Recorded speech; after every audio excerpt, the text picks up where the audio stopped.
तर आज विहाला 5 महिने पूर्ण झाले आणि 6वा महिना लागलेला आहे।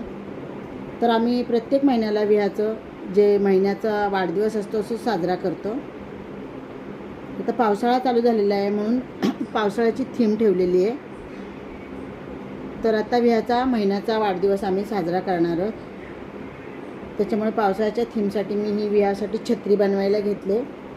हा कार्डबोर्ड पेपर आणलेला, त्याच्यातून ही छत्री अशी कटिंग करून घेतली, ती बनवले। त्यानंतर ही अशी दांडी बनवून घेतलेली आहे। त्याच्यानंतर हे ढग बनवून घेतलेले आहेत कार्डबोर्ड पेपरने।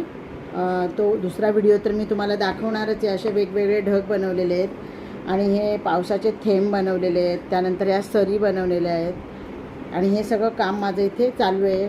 आणि हे स्केच पेन वगैरे घेऊन आता मी ते पूर्ण काम करते। तर ही छत्री मी बनवायला घेतलेली आहे। तर चला भेटूया आपण नंतर मोठ्या व्हिडिओमध्ये।